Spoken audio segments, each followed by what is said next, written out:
میں یہاں اس وقت نفسیاتی لحاظ سے 4 فائدے آپ کے سامنے رکھنا چاہوں گا، جس کے نتیجے میں ایک بندہ مومن کے اندر سلامت روی پیدا ہوتی ہے۔ نمبر 1، ذہنی مشاکلے میں تبدیلی، یعنی کوگنیٹو ری اسٹرکچرنگ۔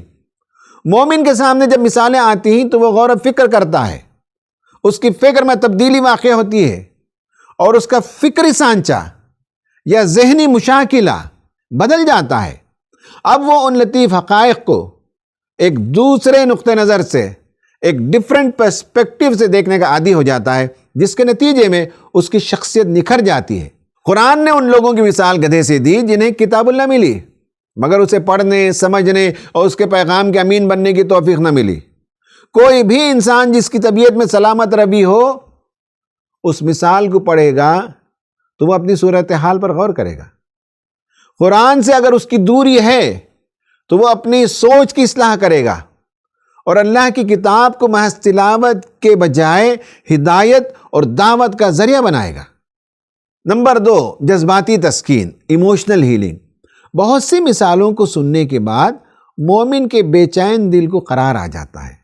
جیسے قرآن میں کئی جگہ یہ بات آئی ہے کہ بارش سے جس طرح مردہ سرزمین لہلہا اٹھتی ہے، اس طرح سے جب وحی کی رحمت نازل ہوتی ہے تو بہت سے مردہ دل زندہ ہو جاتے ہیں۔ بہت سے لوگ جن کے دل شک اور ریب کے کانٹوں سے بھرے ہوئے تھے، قرآن کے مطالعے کے بعد ان کی زندگیوں میں بہار آ جاتی ہے۔ اپنی ذات کو درجہ کمال تک پہنچانا، سیلف ایکچوائلائزیشن۔ ہر شخص کے اندر اللہ تعالیٰ نے کچھ خصوصی صلاحیتیں رکھی ہیں۔ زندگی کی دوڑ دھوپ اور معاشی مصروفیات کے دور میں وہ صلاحیتیں دبی رہتی ہیں۔ پھر عمر کے ایک مرحلے میں انسان محسوس کرنے لگتا ہے کہ اب وقت آ گیا ہے کہ زندگی کی معمولی ضروریات کی تکمیل کے علاوہ بھی کچھ اور کام ہیں جو وہ کر سکتا ہے اور سماج کو اس کی ذات سے فائدہ پہنچ سکتا ہے۔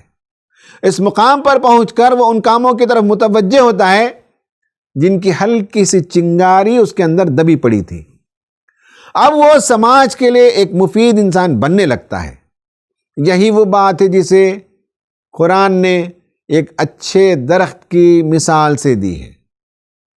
نمبر 4، صحت مند رویے، یعنی ساؤنڈ ٹیمپرامنٹس۔ انسان کے مزاج میں بخل اور تنگ دلی کبھی کبھی پائی جاتی ہے۔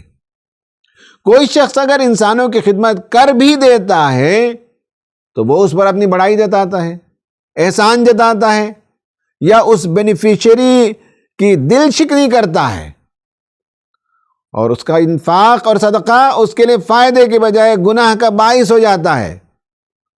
اس کے مزاج کے اندر سلامت روی پیدا کرنے کے لیے قرآن نے صدقہ و خیرات کرنے والوں کی کئی مثالیں سورہ بقرہ میں دی ہیں، اور یہ بتایا کہ صدق دل سے دینے والے انفاق کی مثال ایک پودے میں 7 بالیاں اور ہر بالی میں 100 دانے، اور جو دل آزاری کرتا ہے اس شخص کی مثال ایسی ہے جیسے 2 باغ والوں کے قصے میں بیان کیا گیا ہے۔